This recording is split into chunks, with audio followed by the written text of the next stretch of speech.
Which transition word would you choose to put between these two sentences? They both ran a marathon in April. Rebecca also did a triathlon in May. Keep in mind, the transition you choose could change the meaning of your sentence.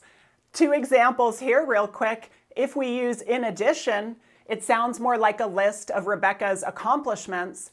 If we use nevertheless, it sounds more like the recovery from the marathon was so difficult, and yet she still prevailed and did a second event. So let's investigate this. My name's Erin Lebax. This is High Value Writing. I'm so glad you're here to talk about using transitions in English for two reasons. We use them to help our writing flow. We also use them, though, to guide our reader and help them see if we've made point A and point B, what is the relationship between these two things that we want our reader to walk away with.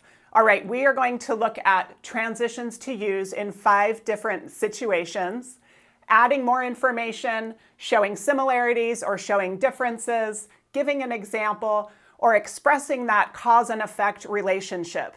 For each of these, I'll give some words you can choose from, I'll give an example, and a couple extra tips. So let's get right into it with what transition words can we use when we want to provide additional information.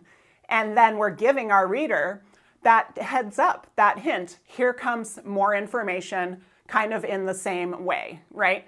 In addition, furthermore, moreover, also, besides, and. These are great words for having said something and then adding on more about it.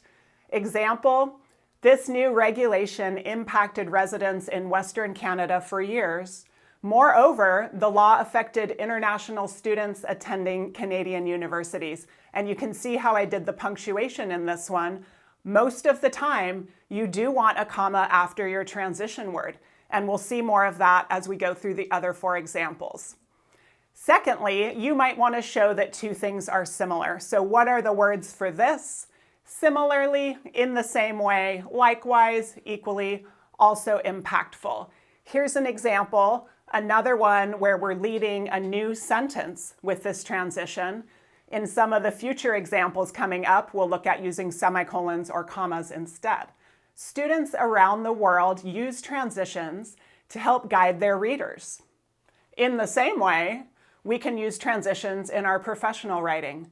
So it works for both school writing, work writing. We have it again, leading a new sentence after a period with a comma after the transition. All right, but what if your two things, A and B, are not similar, they're actually different?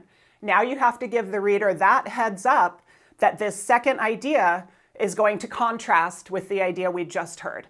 Great words for that might include however, nevertheless, on the other hand, by contrast, despite this, nonetheless, or even so. Hi again, quick interruption. Did you know that we have e-courses? Self-paced, take them when you need to. They range from 1 hour to 8 hours, depending on what you pick. You can check out the QR code on the screen, the link down in the description, how to write clearly and concisely, effective email, how to write as a leader, and more. So check those out if you're looking for ways to upskill your business writing on your own time.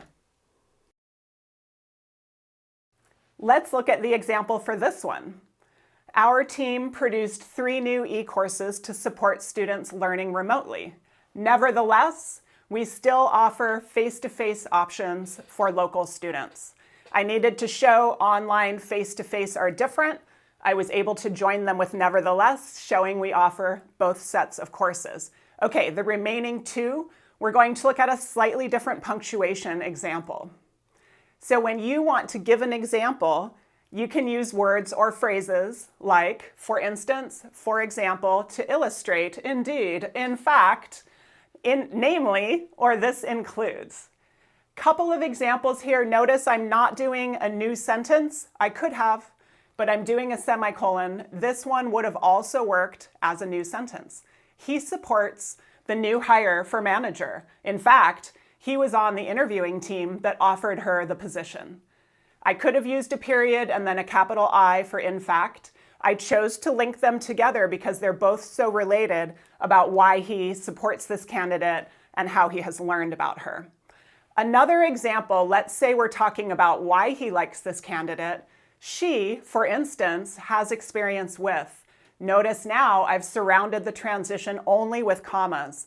That's because I'm within my same sentence. I'm not adding a second clause or a second sentence. I'm more using it as a transition within my main thought.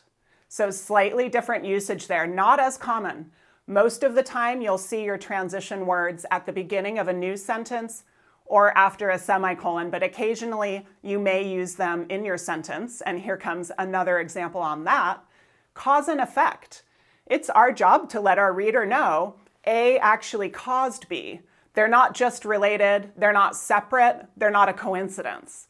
One caused the other. How can we do this? Phrases like as a result, therefore, thus, consequently, due to, or for this reason.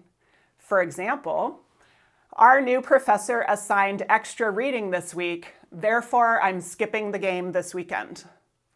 Right? Too much to do. Again, I could have put a period after week and a capital T for therefore. Either way, I'm using a comma after therefore.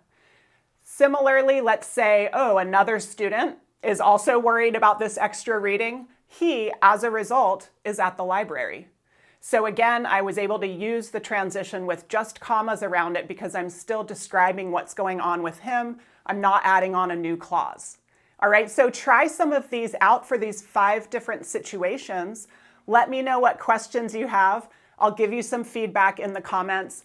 Remember, safest bet for your punctuation is either start a new sentence with the transition word and then put a comma, or have a semicolon with the transition word and a comma after that. Thanks so much for watching. Have a great day and best wishes for your writing.